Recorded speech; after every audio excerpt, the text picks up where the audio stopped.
Muli po, isang kababayan natin ang humihingi ng tulong na si Ate Lorraine from Marikina. Pakinggan po natin ang kanyang kwento sa buhay. Name ulit. Lorena Riva Saligio. Okay. Ilan taon ka na ate? 58 na po. 58. So, ito yung mga ginagawa mo ngayon. Ayan. So, ayun, bali nagka-cut ka ba? O nag-design? Okay. So, bali parang yan yung part ng ginagawa ng sapatero. Okay. Then, after mo makat, saka gagawin ng sapatero.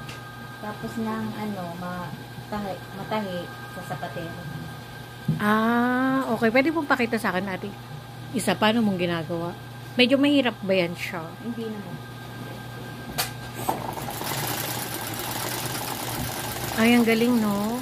Buti hindi tumatama yung kamay mo dyan natin. Hindi nakadistansya. Sa bagay, master mo na yan siya, no?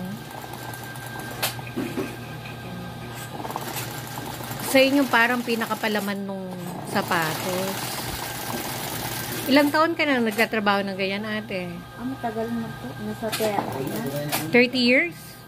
Oh, so ever since yan is work mo? Minsan, pumapasok po sa kasambahay. Nagpa-part-time ka din. Trabaho sa sapatos. Pag nangawit na.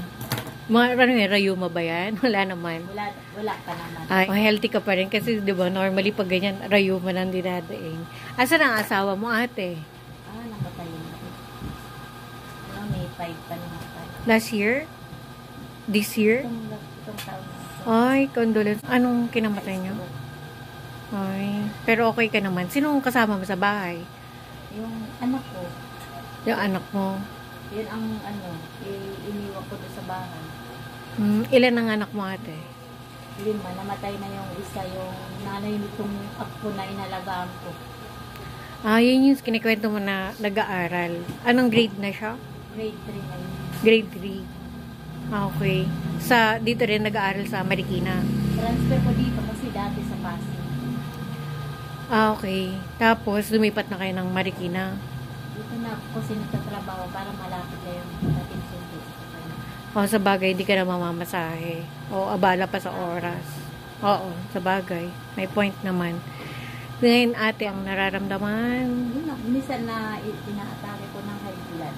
High blood ka, pero iniisip mo yung Trabaho. para sa apo mo. Ang bait mo naman. Sa aming dalawa, yun, iniisip ko. Ang bait mo naman para unahin yung si apo. Sa bagay, no? Kasi wala na Kaya ikaw na lang talaga. Ako na lang talaga. Simulang namatay yun, ako na yun. Isang taon pa lang. Pero saan dito sa Marikina kayo nakatira? Dito din, nag-stay-in ako. Ay, stay in ka.